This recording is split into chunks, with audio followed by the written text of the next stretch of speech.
E são 6 os princípios do método Pilates. O primeiro é a concentração. O segundo, controle. O terceiro é a precisão.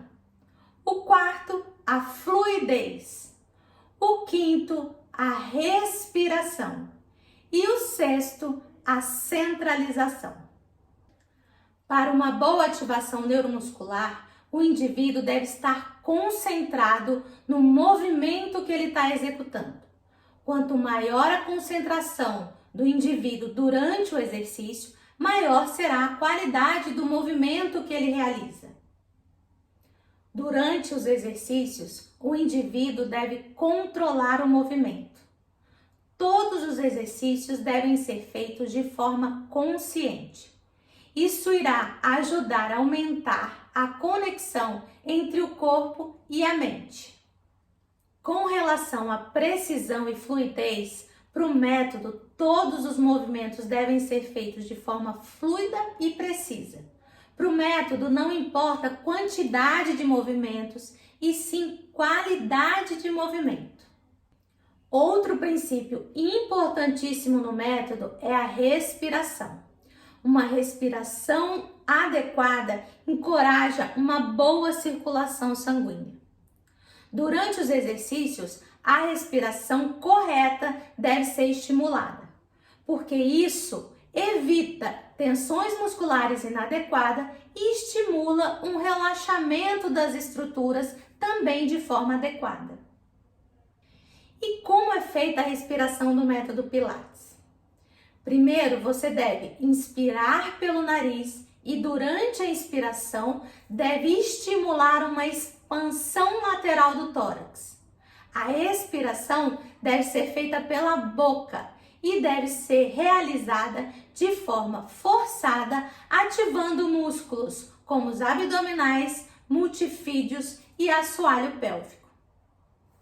Essa expansão lateral da caixa torácica estimula a ativação dos músculos abdominais, tanto na ins como na expiração. E para que serve essa expansão lateral e essa ativação dos músculos abdominais? O objetivo dela é aumentar a estabilidade. Durante os exercícios, o padrão respiratório deve ser estimulado. Em uma fase do movimento deve ocorrer a inspiração, em outra fase a expiração. E qual o motivo de estimular esse padrão respiratório? O primeiro é evitar a apneia durante o movimento. O segundo é para favorecer um bom recrutamento muscular. E o terceiro é para estabelecer um ritmo dinâmico entre os exercícios, para que o movimento seja fluido e preciso. Quando te perguntarem o que diferencia o método Pilates de outras formas de exercício, por exemplo, da musculação, você vai responder que é a utilização desses métodos que eu acabei de te explicar. Por que você vai falar isso? Porque alguns estudos mostraram a importância do uso dos princípios do Pilates. Esse estudo de Marks, ele observou a ativação dos músculos estabilizadores do tronco durante a utilização do princípio. O que eles concluíram? Utilizar a ativação dos músculos do core faz com que aumente a cocontração entre os músculos abdominais e paravertebrais. O que é essa cocontração? É a ativação simultânea de músculos anteriores e posteriores.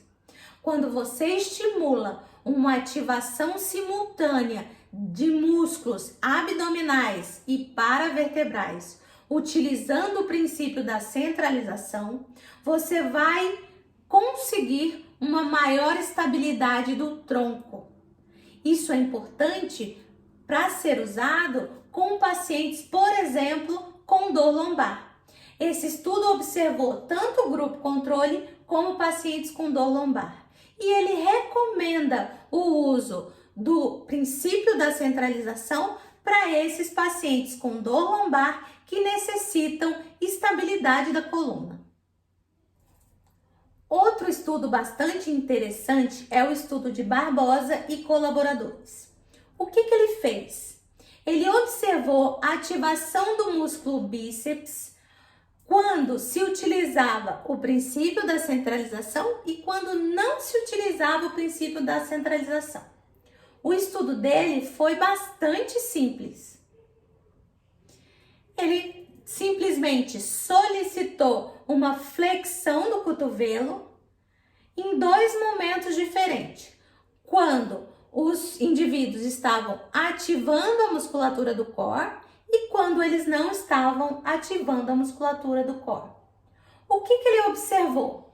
Ele observou que quando se utiliza o princípio da centralização, onde há uma exigência maior dos músculos abdominais, assoalho pélvico, desse complexo lombopélvico, quando você estimula a ativação deste complexo, aumenta a atividade do músculo bíceps, uma tarefa muito simples de flexão do cotovelo. Ou seja, mostrando a importância do princípio da centralização para uma boa ativação muscular, não só para essa musculatura do assoalho pélvico, mas também para diferentes grupos musculares. E por fim, eu gostaria de citar um último estudo que observou o efeito da utilização dos princípios do método Pilates na ativação dos músculos paravertebrais. Esse estudo eu gosto muito, particularmente, porque foi feito por mim e uma aluna minha de TCC. Nesse estudo, nós observamos a atividade do músculo ilho costal, multifídio e reto abdominal por meio de eletromiografia. E nós solicitamos a esses voluntários 4 tarefas bastante simples. Eles tinham que realizar a flexão do tronco com e sem a utilização dos princípios do método Pilates em 2 situações diferentes. Situação de estabilidade e situação de instabilidade. Resumidamente, o que nós observamos é que com a utilização do princípio há um aumento da atividade dos músculos paravertebrais, principalmente do ilho costal. Isso significa que utilizar os princípios do método Pilates aumenta a estabilidade do tronco, porque aumenta a cocontração, ou seja, a contração simultânea dos músculos abdominais e paravertebrais. E quais os efeitos do método Pilates já comprovados pela literatura? Ele melhora a força e a resistência muscular, ele melhora a flexibilidade articular, melhora também o equilíbrio estático e dinâmico, a funcionalidade da marcha, ele melhora o controle postural, principalmente de idosos, e também melhora a qualidade de vida.